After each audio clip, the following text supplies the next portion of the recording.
it feels weird to be in a stage full of people that I can see, because I've been used to this whole virtual life that probably many of you in this room have felt the fatigue of, or like just not coming together as a community. So it's quite an honor to actually be doing my first in-person conference since February 2020. So thank you, Dallas, for making it happen and bringing folks together. And of course, getting a chance to meet the famous Mike is always a nice plus to any travel. I do think they didn't do me justice and they put my talk right after lunch.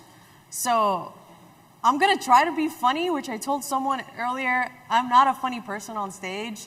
Maybe online, maybe in person, but my jokes don't usually land. So we'll try, you guys will be the judge of that. Hopefully, is not too bad. Today, I'm going to be talking about the evolution of game days. And the question that I want all of you to start thinking about today, how is it that your team actually prepares for failure, and what do you actually do as an organization, as a team, as a manager, I see, to actually learn from these incidents? We've already spent the money, we already have customers that are mad, we already had to send a report of how long this actually took. Maybe we're the PM that had to create 20, 50 Jira tickets. How do we actually take all this work that we've done and actually move forward? Maybe you're actually the team that looks like this. Everything is on fire, like everything is chaotic, like yes, I know that I signed up for this. We're gonna leave training for later. This outage probably won't happen for another 9 months, another year. Like this is something for a later time. That's a way to operate, do your developer. Or maybe you actually become sad panda, but then you actually become mad, angry panda. And you just flip the table, flip those computers, flip the printer out the window, because what does a printer even do nowadays? And this is just a way that you're actually operating day to day within your organization. And this is what you now feel like this is okay, because I feel like my entire DevOps teams, SRE teams, developer team is actually feeling this pain. And we're all suffering together, so this brings us together. But I actually ask, when we think about building a better engineering culture, building better companies, just doing good, is this the best way that we can actually be learning or operating or pushing high quality code to our production? Maybe the GIFs are just a terrible example of what we should actually be doing, especially when it comes to learning. And maybe you've had this happen to you. I know I have, where I've actually gotten paged and just not remembered the links or any of the short links that we actually need to get to, for whether it's pulling up Splunk, finding out what new observability monitoring tool my platform team has decided to bring in.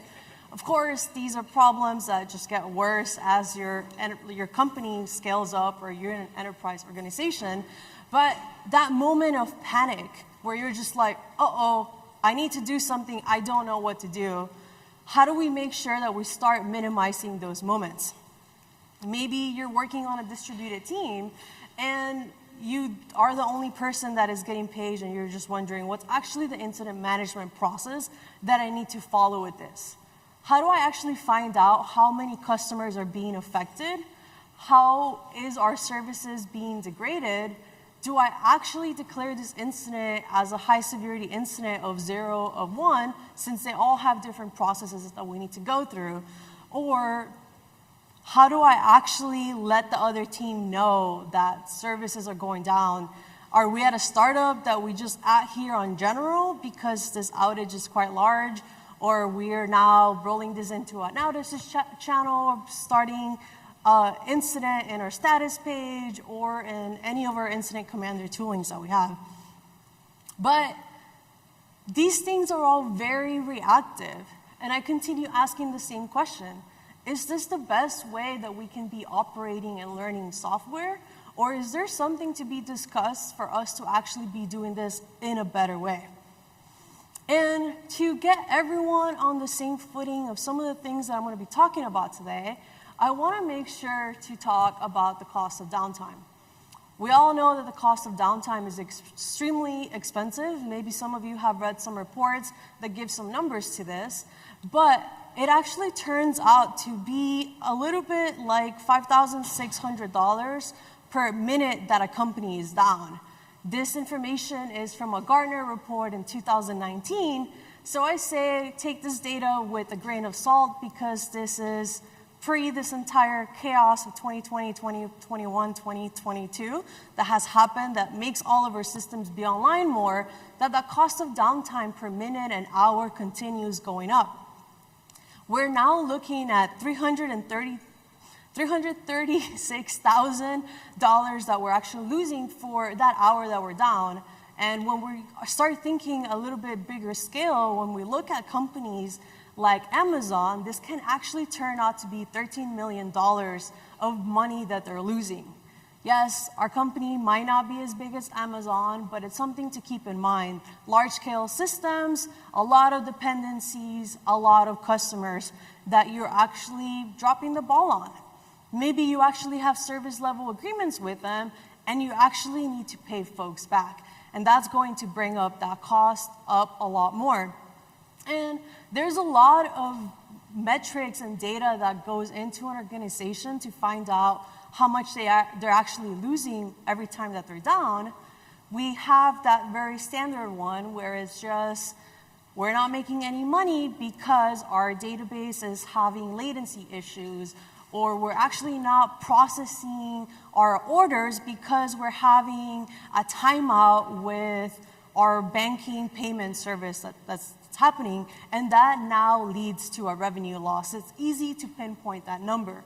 But we now have all these folks that are trying to triage what's actually going on.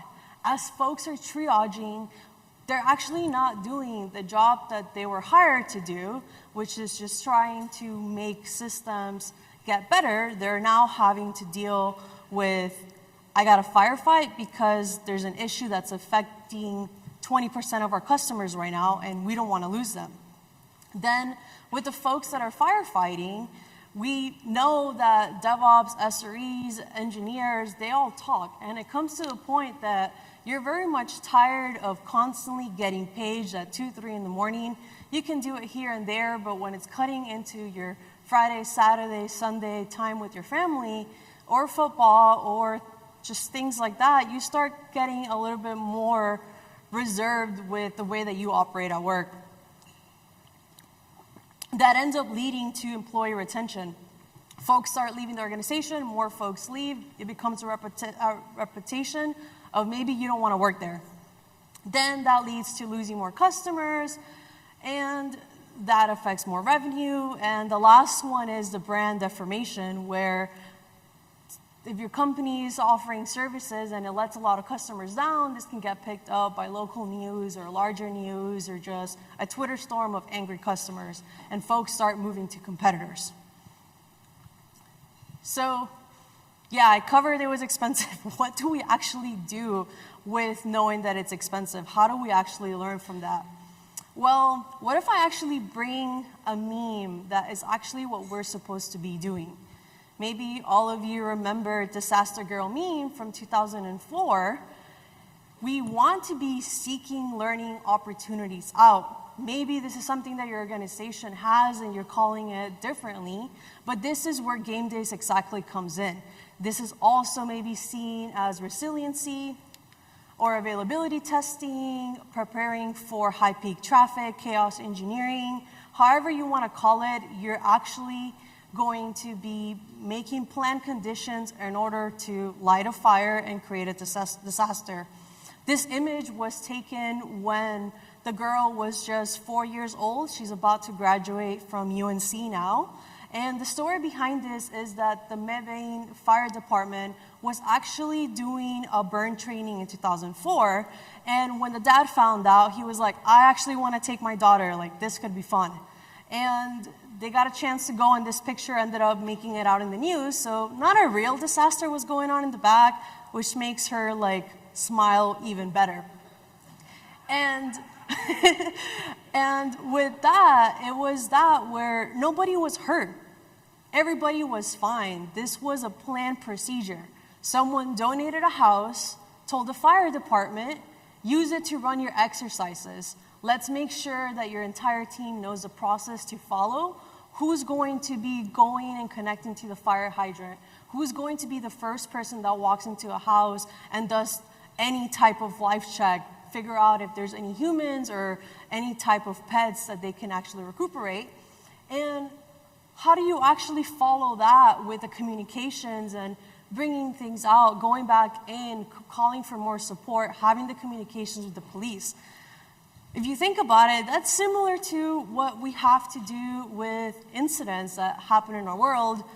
And there's a whole bunch of more talks that talk more in depth into the parallels of firefighting incident command system and what we actually do now as we go through DevOps, SRE type of incidents.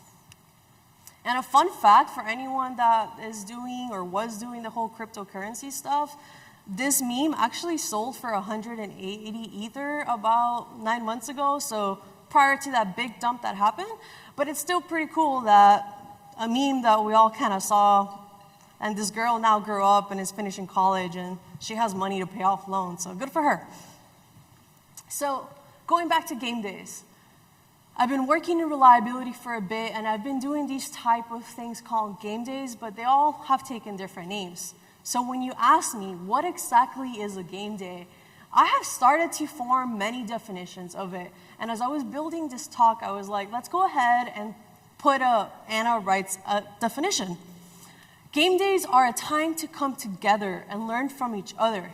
Usually a great time to replicate incidents you've already had or test those single points of failure that your team has encountered.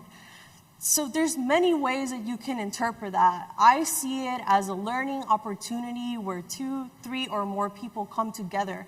And this is a moment to be like, let's learn, let's do theory exercises, let's talk about what we think the system that we built, and what did we actually build, how is it operating in this real world. And for anyone that needs a more simple definition, I try to narrow it down even more. This is a specific day where you have specific people do a specific thing in order to test that thing. It can be used to check if your team is prepared for a disaster, which is that event that has a small chance of happening, but it will have a large impact if it does, or just to get into the habit of checking things regularly. So that way, you actually notice that something is broken before everything blows up on your face and it's 5 in the morning and you actually have to deal with it. And prior to diving in a little bit more into how do you actually do game days and some of the reasons for this, I wanted to make sure to put an introduction slide for me. If you're wondering who I am, I'm Margarita Medina. I'm a staff developer advocate at Lightstep, where we do observability and incident response. I've spent the last 6.5 years focusing on reliability. For prior 4 years, prior to joining Lightstep, I was at Gremlin, where I was pioneering the chaos engineering space and working with the community and customers to get them started, to start thinking about how do I inject failure into our systems. And prior to that, I was an SRE at Uber, where I got to also be a software engineer and work on SRE tooling for chaos engineering and cloud infrastructure.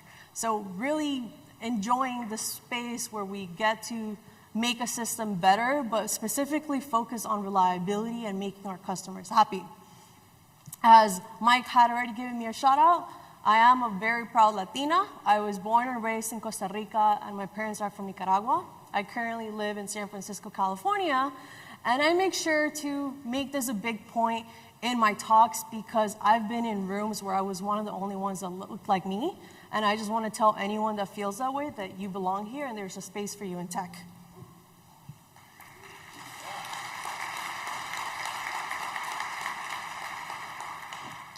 So we're going to go back to that talk that I've been doing. And this is probably the slide, if you want to take a picture, this might be the one that you can show to your boss to say, I learned a thing about game days, we should look into this.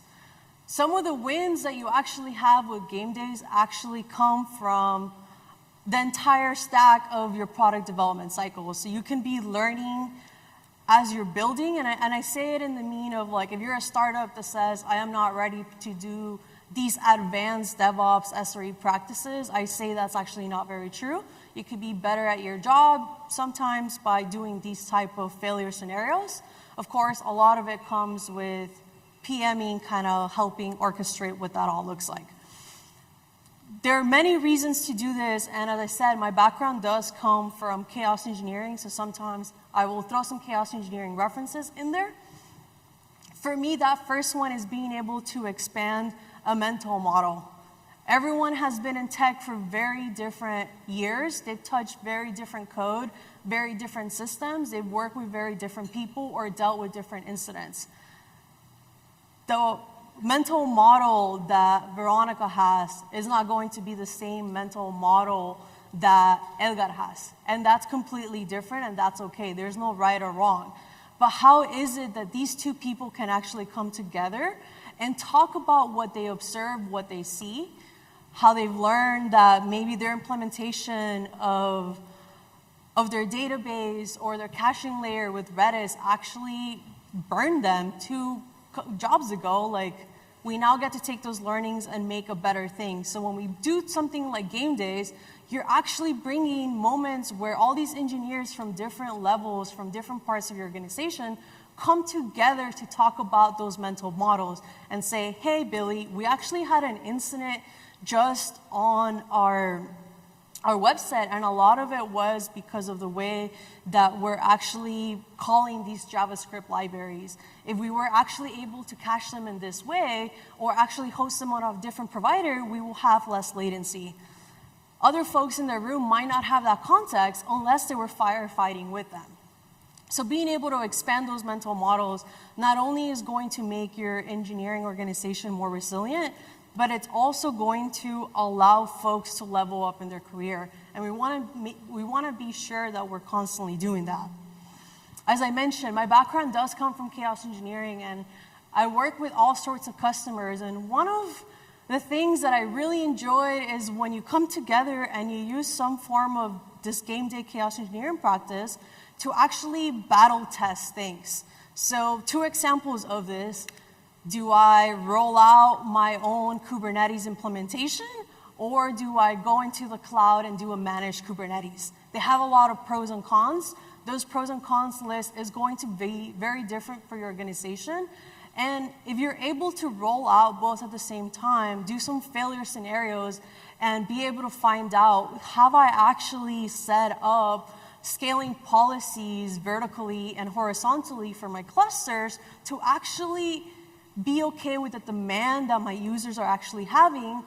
Or if I do this manually, do I actually have a little bit more control because I am not using this managed Google Cloud AWS type of tooling? The second use case that I have in that space is, let's take a company that's looking to switch monitoring observability providers. They have different needs for their organization, but they can actually have trials or have conversations with 2 or 3 providers at the same time and roll those out, see what they're doing, and be able to inject a failure scenario and ask themselves, where can I actually navigate to find the answer in the quickest way? Be able to see your engineers think through those problems, talk through their mental models.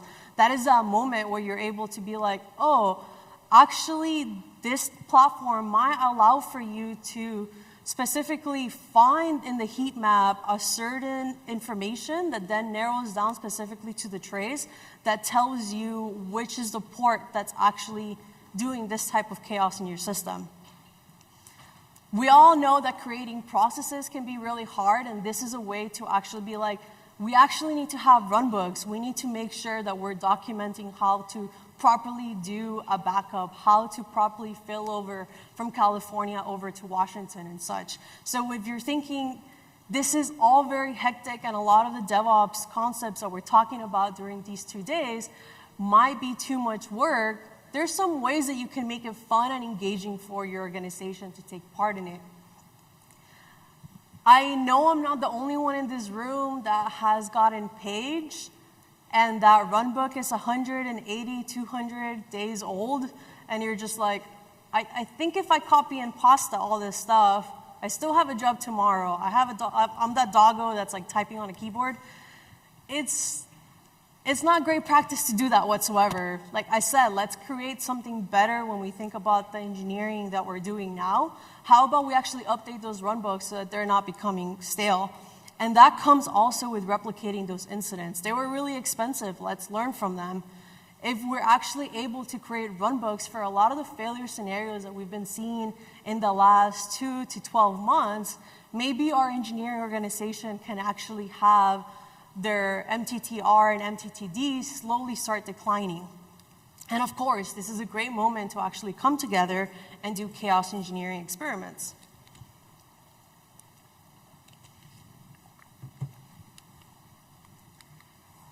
I can't do a GameDays talk without giving credit to who I believe is a person that pioneered this space and has coined the term of GameDays, Jesse Robbins.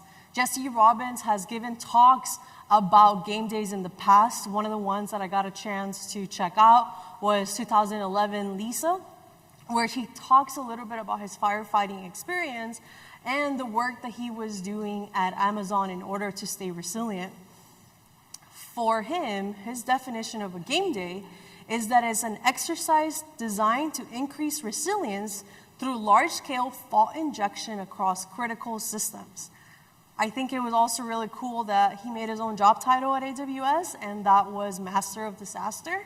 And the reason for that is that he was actually known for just going around and unplugging a data center, like unplugging a server rack, not a data center, but being able to inject that thought into the engineers, operators, DevOps folks in the room, sysadmins, where it was like, this goes missing. Yes, you might physically see it, but we now lost connection. How do we actually react to that? As this space is pioneered, this allows for other movements to happen. And that's where later on we start seeing the space of chaos engineering get created with the folks over at Netflix when they open source a tool called Chaos Monkey and the Syrian Army. And I've done a lot of talks in that space, and I'll be around if you want to talk specifically shop of chaos engineering. There's a lot of other companies that have been creating more content, talking more about how they're doing game days. And one of the ones that I wanted to point out, because they had a very unique way to define it, is Datadog. A technical evangelist by the name of Arda Pudijo has talked about the way that game day is defined within Datadog. This is an event aiming to experiment our application's resilience when facing abnormal or turbulent situations. So we're going back to that definition at disaster. When these conditions that are very much not likely to happen, how do we actually react? These are the types of things that we could be thinking about, and you don't necessarily have to go and do this type of failure scenarios. You can just exercise them as tabletop games with your organization in order to get those mental models rolling, to start the conversations of what should we be focusing in the next few quarters. Also, giving a shout out to Datadog for doing a lot more work within the chaos engineering space, and they also do offer now chaos engineering tooling through open source. Lastly, I mentioned that I worked at Gremlin. Gremlin is SRE platform tooling that offers a way for folks to do chaos engineering. We're starting to see more companies focus on reliability and launch tools that some folks sometimes build internally and make it easier for folks to just go in there, do what they need to do, and focus on the failure scenarios. When we go through Gremlin's documentation for their Game Days feature, we see that this is an organized team event to practice chaos engineering, test your incident response, validate past outages, or find unknown issues in your service. So how can we poke questions at our services or systems or people in order to learn? This continues going back into learning, building a more reliable system and a more resilient organization. And as I've worked with different folks in the space, everyone's going to be doing them differently. Maybe your organization has been doing them and calling it completely something else. Sometimes this comes into play when we talk to folks in the space of performance testing and doing load testing and capacity testing, where you're just getting ready for production in general, but you're also doing it in the way for learning. When I was at Uber, one of the things that we were doing was something similarly, where we were getting ready for the high peak traffic events, which for Uber, that actually ends up being New Year's Day and Halloween. And that's the information from when I was there in 2016, 2017. Those high peak traffic days could have changed with the way things are going, but when it came to get ready for those days, they would actually spend the prior few months working on it, from moving containerized applications to different servers in order to actually scale out the services that we did need to take trips and for drivers to be on the road. But the last 2 weeks, it came to do similar things to GameDays. We didn't call them GameDays. We had a different name that I'm completely blanking out right now. I know there's a blog post by Donald Sumbry that talks about it, where it was, how do I get all the engineers that are going to be on call during these 48 hours of a lot of demand from our users, and how do we make sure that we're doing load testing, that we're doing chaos engineering, and we're all running through these exercises that we would need to do if things were actually on fire. Let's make sure that we all practice, that we all learn, that we have discussions around the concerns that we're having right now, so that when or if an incident happens, we're not scrambling together last minute. And even if it's 2 in the morning, we've already had some discussion and context into things that we could be doing. As I said, the backbone of all game days and reliability is learning and doing a little bit of due diligence on all the critical parts of our system. And I do say all critical parts of our systems because people are part of our system too, and I have another section coming up about that. So now that I've given a little bit more of an introduction with game days, how do we go about preparing for that? These are those actionable things that you can start thinking about today as you think about going back into work and implementing some of the learnings that you've had at DevOps Days Dallas. First, you want to prepare tools. This could be a piece of paper, this could be a whiteboard with Post-its, this could be open source chaos engineering tooling, game day platforms within Gremlin. You want to make sure that you're preparing people. The one thing that comes to mind when we do any type of this type of work is that communication is the key. You want to make sure to let people know what's going on. And I say that because there's this misconception that you can actually do game days and chaos engineering to test that your team is actually working. And I just believe that that's not the best practice to do it. You can actually just inform your team, we're going to be doing failure testing to make sure that we're all equipped, that we all have the right tools to do it. But this also allows for them to have another win, where when their pagers are going off, they know that this is a fire drill, that this is a game day, that they actually are not having a DDoS attack, that their customers' traffic is not completely dropping, and that latency is not as high as they see it. So being able to communicate is great, because that preparation is going to be key into running a successful experience for everyone. And there's a lot of folks that can become involved in game days. You can do something really small, or you can do something more comprehensive with more folks in your team. And you want folks to actually have possible action items that they can take. So if you have any document that you can kick off for runbooks, or just putting links together, or what to expect, here's the agenda, it will allow folks to start getting into the mindset of, hey, we're actually running this in production today. Maybe we should actually do the first experiment in that environment that's not production, or maybe we offer an introduction class where we actually talk about the benefits of game days, or why, as an organization, this quarter, we're really going to be focusing on reliability. And that first slide can just be like, it's extremely expensive every single hour that we're down. And I think we should do this because it will make our organization better, but also leadership really needs us to do this. So how do we actually go ahead and get started? You go ahead and you plan. Put something out for 3 months from now. Put, whether it's a brainstorm, game day, calendar invite, or let's actually just book off a Wednesday for us to come together and run a 3-hour block of a game day. That's a way that you can start thinking about, hey, I actually really want to prioritize reliability, and I keep saying that every single time I go to these conferences, or every time we have a really large incident, I say, let's actually make sure that we do better, but those action items don't get taken.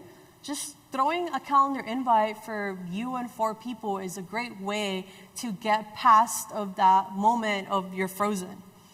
Then you come together and you do these game day exercises. There's a link I'm going to throw at the end on their resources that's from Twilio that talks about their entire process of game day and gives you a template. As I said, Gremlin also has a lot more resources in that. You're coming together, you're learning, but I also say to document those learnings and make sure to be sharing those learnings. So maybe I come back to DevOps Days Dallas next year and one of you is up here telling us what they learned from doing game days the prior 6 months in their organization.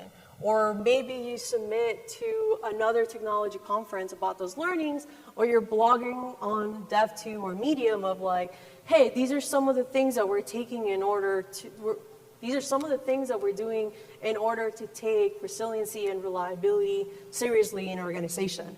And you go ahead and you kind of rinse and repeat. You improve your system, you learn from it, you go ahead and you make it better, and you do it again all over again. And when it comes to actually increasing a little bit of the engagement, whether it's in the space of reliability engineering or DevOps or just game days, is that you can actually invite more folks to be part of these conversations. I think sometimes it's easy to say, we as a company, we as the engineering organization, we care about reliability, but sometimes we don't know what that entails. We don't know what the day-to-day job looks like, or we just don't know how much communication needs to happen in order to make these complex systems work.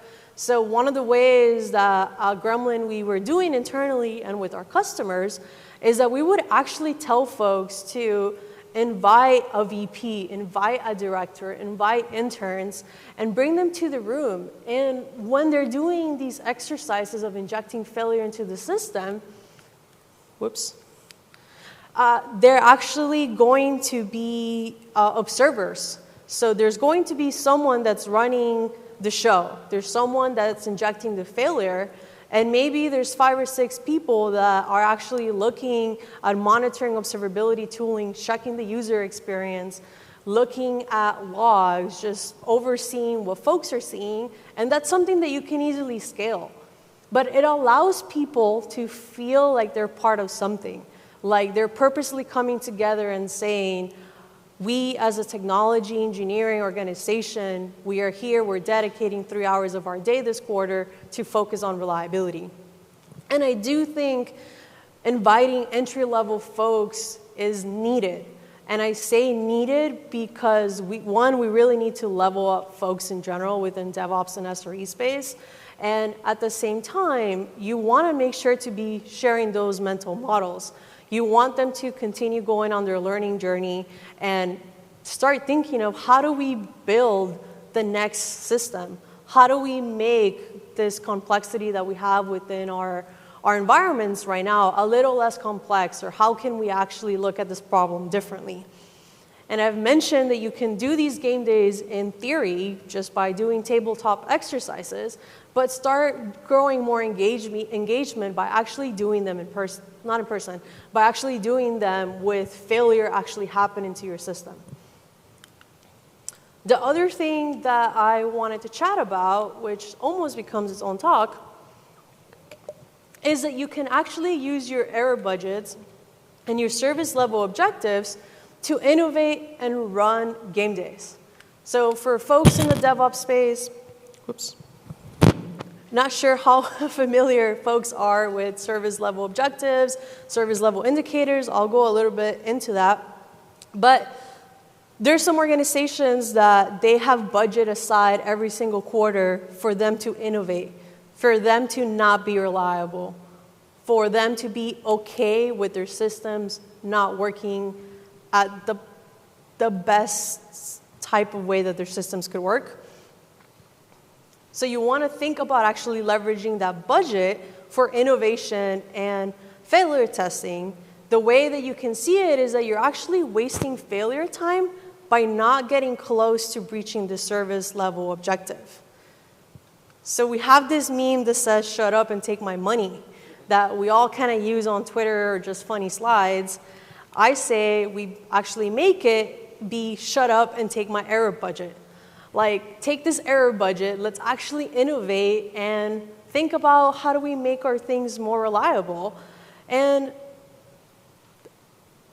the error budget is going to be 100% minus that service level objective that I'll define in the next slide. So you actually get a chance to have a conversation around this through multiple learning resources.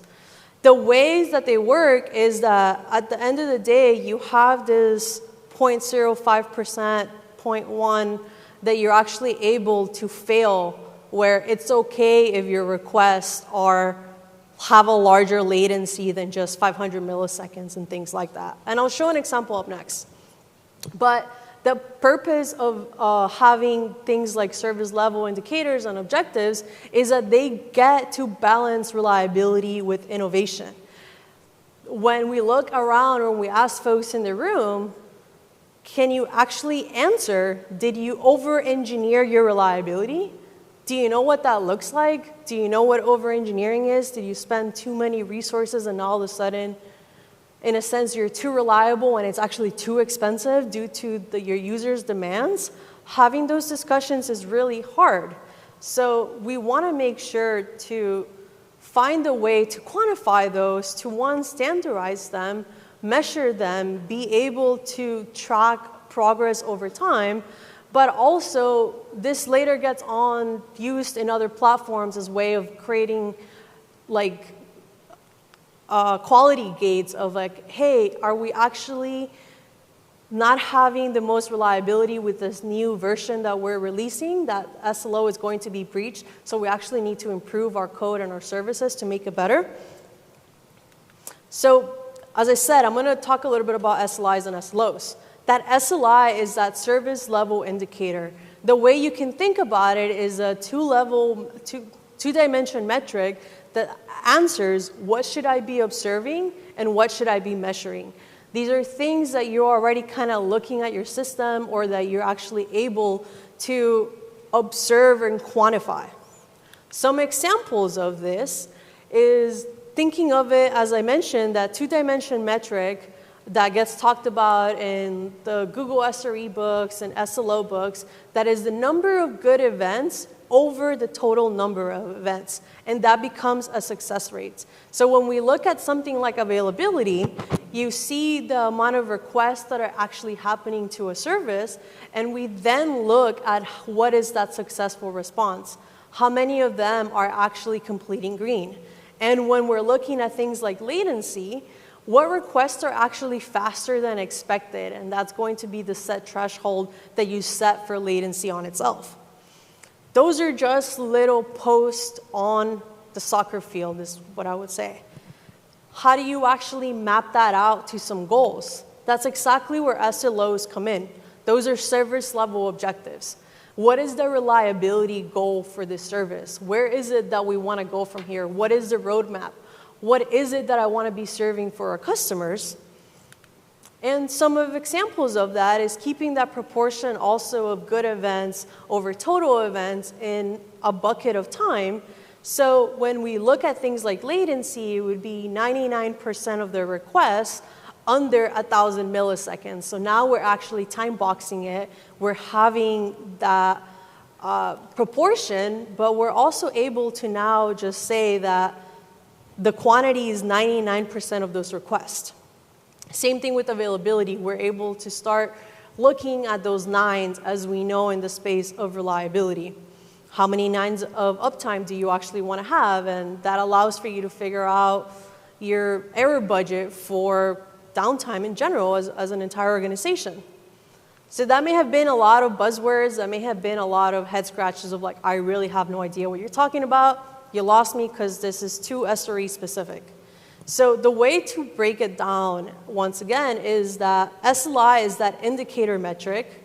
So that's going to be web request latency under 500 milliseconds. When we now implement it as a reliability goal, we're now getting to time box it.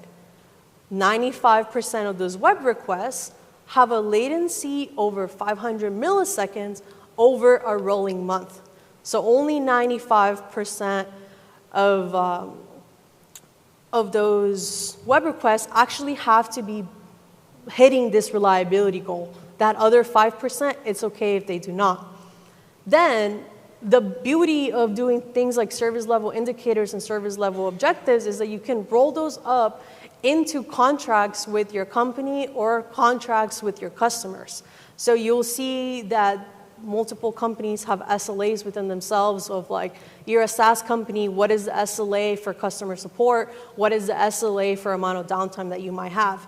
The way that this all trickles down is things such as service level objectives.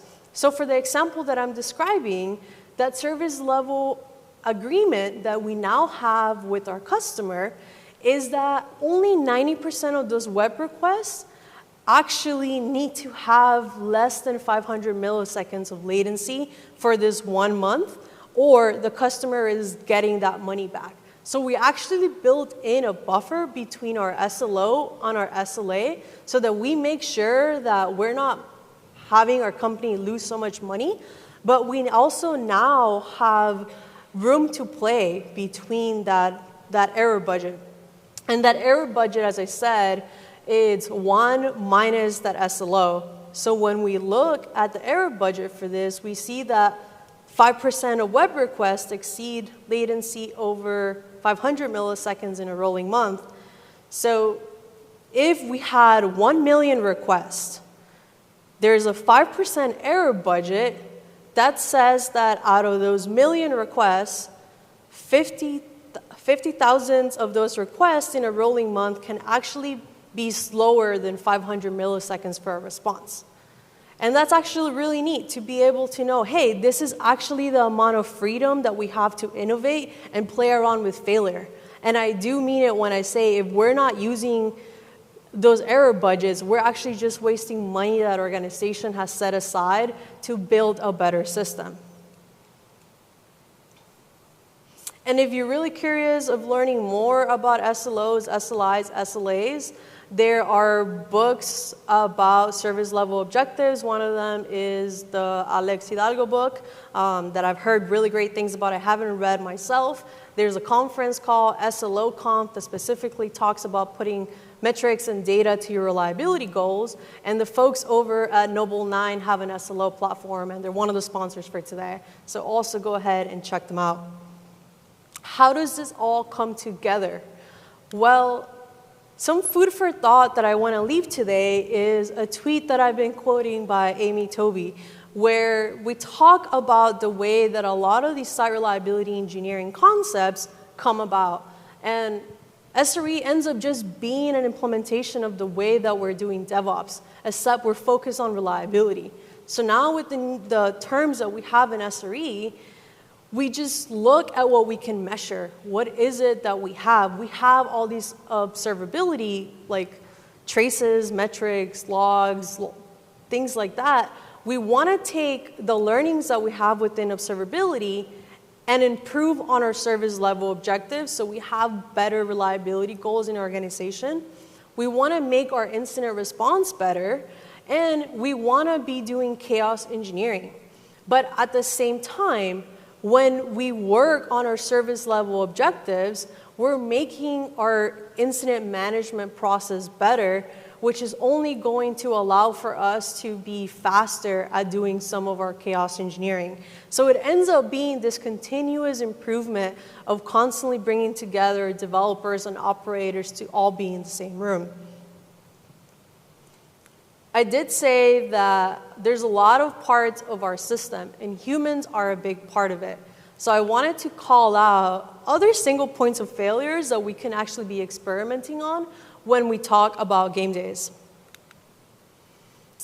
What if you get an email at 9 in the morning and you can't respond until 9 in the morning? That's the exact same thing as there being latency within a request that you're doing. This is not my original thought. This is Dave Renzen's talk from ChaosConf 2020. No, sorry, ChaosConf 2018. Time does not make sense. Where he talks about doing this within his team and organization. He was leading site reliability engineering for Google Cloud, I believe, where once a quarter he was selecting 20% of the team very randomly, and those humans were not going to be responding to anything work-related in less than an hour. This is a great way to find out where are the bottlenecks in your organization. If folks really need an answer, are they able to move to someone else within an organization and find the answer themselves? Are they going to continue being stuck in this problem and waste time trying to solve it versus escalate it? We want to find those hidden layers of dependencies in our organization that we're not able to see. Another example of this is having once a week, one person in your team actually sets an out of office. That person is not available all day, not answering anything. How is this one single point of failure going to affect all of the things that happen within your organization? Are the PRs not going to be reviewed and all of a sudden things are getting pushed out? Are we waiting for stand-up to happen because no one pressed start on the Zoom meeting, or folks actually moved on to another messaging platform like, hey, here's how we're going to spin up? How is it that these little turbulences that can happen day to day affect folks? That is an example of losing a critical portion of our system, and we need to think about people in a similar way, where they also have resources that completely get spent up, and we want to make sure that we're protecting folks. So by doing things where one person is out of the office, it creates also a culture where it's okay to take time off because your entire team is not depending on you for making that team run on a daily basis. Lastly, the one that I actually kind of love is once a quarter, someone is only going to be giving wrong answers. This is exactly what fuss testing is about, just being able to have an automated way that is providing invalid or unexpected or random answers to questions being given.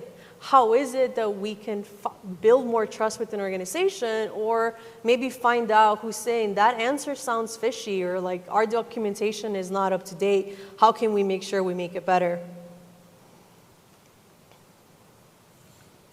So I'm going to start closing out because I think I'm very close to my time. Lastly, let's just cover some takeaways. If you only walk away with one definition of game days, remember that it's when you have specific people do a specific thing in order to test that thing, so that you get in the habit of checking things regularly so that you notice something is broken sooner than later. You want to find this out when you're awake versus getting paged for it. And there is a conception that you can't learn unless you're doing things in production. That is wrong. You can have a lot of learnings when doing game days and staging and development. Yes, it might take a little bit more time to set up because all of your tooling and processes might not be there, but you can actually run a game day, make your monitoring and observability better in staging, and then you take those wins and implement them just straight into the way that you're doing things in production. You want to learn through experimentation and start forming a culture where you're embracing failure, you're seeking out failure, and you're coming together to learn. Because why do you want to wait for an incident to train your team on how to react, how to solve, how to escalate, how to mitigate any urgent things that might come up, such as incidents? And wouldn't you rather to figure it out, Like, wouldn't you rather figure it out at 10 in the morning than at 2:30 in the morning when you just have no coffee and you just stayed up way too late? And lastly, what are some good practices that we can have within GameDays? Well, we can start out by just planning and communicating, thinking about doing a game day in the next 3 to 6 months could be an achievable goal for a lot of folks in this room. Let's make sure we do reliability things in order to make reliability a goal for our organization. You want to understand your system's behavior. You can just be doing tabletop exercises for game days where you're actually just starting to understand, am I actually observing the right things within my systems? Have I not instrumented portions of my system that I should be? Or my dashboard is just completely looking at the wrong metrics? Ask your team, ask yourselves, how can I actually improve the processes and documentations that are available for these services that's specifically looking at incident response? Constantly be sharing those learnings. Share with your team what you guys are doing when you're thinking about reliability. Share with larger communities such as conferences and meetups. And go ahead and proactively track action items. I feel like that's always an action item that we're going to do a better job at tracking them. So try to think of some creative ways that this can work for your organization, whether it's more visual tools like Miro, having reliability specifically just in Asana to not be keeping this mixed with Jira and things like that. What works best for your organization? And I have 2 thoughts for you. One of them is a famous quote by Werner Vogel, VP and CTO at Amazon. Everything fails all the time, which is the fun thing of working in technology. And incidents are just unplanned game days, if you really think about it. And they're expensive too sometimes. So wanted to leave you all with some resources. If you're interested in learning more about chaos engineering, there's a GitHub repo with a lot of content, from books to talks to conferences to podcasts to open source tools to vendors. Since this talk is about game days, one of the best resources for getting a complete overview of how do you go ahead and plan a game day, what are you looking for, how do big organizations like Twilio get it done, go ahead and check out the repo. It hasn't been updated in 2 years, but most of the information would still be applicable today. And if you're interested in Lightstep's product offering, feel free to sign up for the free tier of observability or incident response. And lastly, I'm one of the organizers for Deserted Island DevOps. So if you love DevOps, you love fun talks, meeting with the community, there's a virtual conference happening September 14 and 15 that you can register for free at desertedisland.club. It's all talks that happen in Animal Crossing about DevOps and tech, and we just have fun on Twitch. So with that, gracias. Thank you, Dallas, for having me. I'll be around for questions if folks have anything.